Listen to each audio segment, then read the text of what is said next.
Nominalization in English Grammar.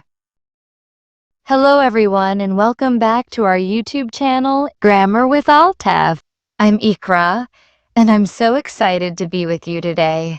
In this video, we are going to learn a very useful and often overlooked grammar concept called nominalization. Hi everyone, I'm Altaf. Yes, as Ikra said, we'll be discussing nominalization in English grammar, what it means, how it works, and how you can use it to make your writing sound more formal, academic, and professional. Let's begin. So, let's start with the basic definition. Nominalization is the process of turning verbs or adjectives into nouns.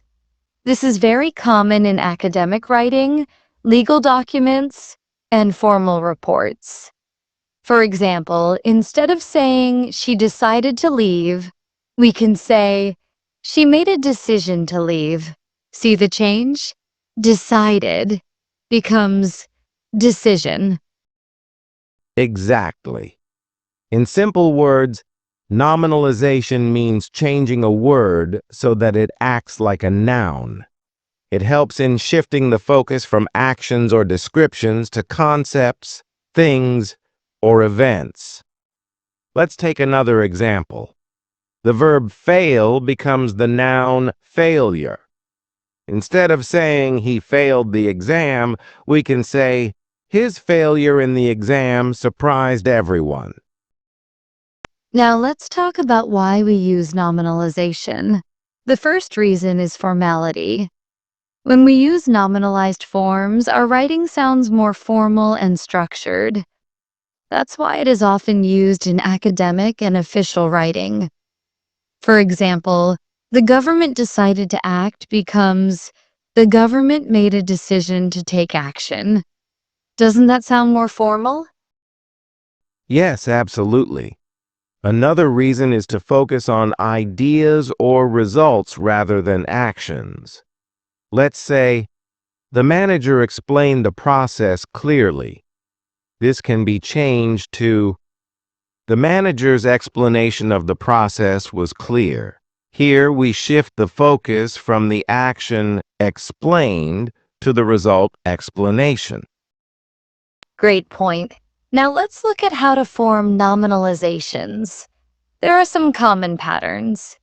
For verbs, we often add suffixes like meant, tie-in, cyan, ants, al, ing to form nouns.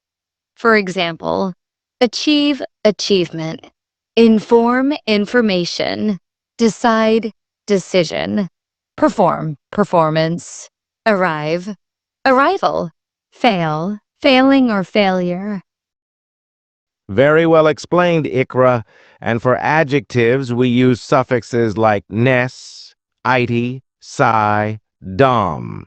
For example, happy, happiness, curious, curiosity, urgent, urgency, wise, wisdom. These changes allow us to use those words as the subject or object in a sentence. Let's practice some examples together. I'll say the original sentence and Altaf, you change it into a sentence using nominalization. First one, the teacher explained the rules. Sure, it becomes, the teacher's explanation of the rules was helpful. Perfect. One more. The team performed well in the match. That becomes, the team's performance in the match was excellent. Great. Now let's talk about when not to use nominalization. Yes, it sounds formal and academic, but if we use it too much, it can make our writing dull or difficult to read. For everyday conversations or storytelling, it's better to use simple verb forms. That's right. For example, saying the arrival of the guests was unexpected is fine in writing, but in daily conversation, it's better to say the guests arrived unexpectedly. So, Always check who your audience is before using nominalization. Let's now list some advantages of nominalization. Makes writing more formal. Helps to focus on ideas or results. Useful in academic writing. Makes writing sound objective and impersonal. But as we said earlier, use it wisely. Here are a few more transformation examples for learners. Analyze. Analysis. Original. We analyze the data. Nominalized. Our analysis of the data revealed interesting results. Grow. Growth. Original. The company grew rapidly. Nominalized.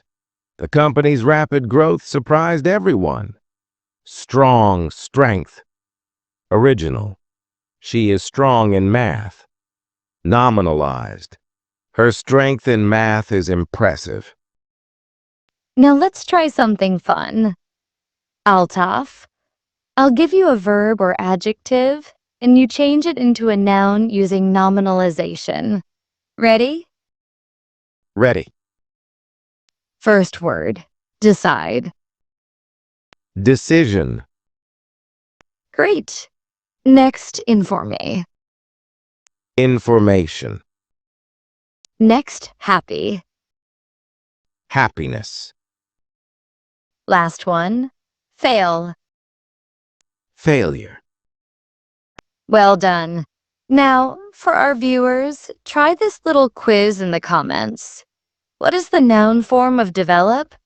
What is the nominalized form of curious? Change this sentence. The scientist discovered the cure using nominalization. We will check and reply to your answers. Before we finish, let's look at a full paragraph written using nominalizations and then compare it to its simpler version. Nominalized version. The manager's explanation of the strategy led to the improvement of the team's performance and the development of better techniques. Now, simpler version. The manager explained the strategy, which improved the team's performance and helped them develop better techniques. Did you notice the difference? The first one is more formal and academic, while the second one is more conversational and direct. Both are correct, but they're used in different situations. So, to wrap up today's lesson, We've learned what nominalization is, how to form it from verbs and adjectives, when to use it and when to avoid it.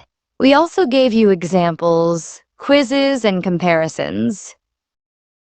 if you found this video helpful, please like, share, and subscribe to our channel, Grammar with Altaf. Don't forget to leave your answers in the comment section and tell us if you want more grammar lessons like this one. Thank you so much for watching. Keep practicing, keep learning, and we'll see you in the next video. Take care and bye.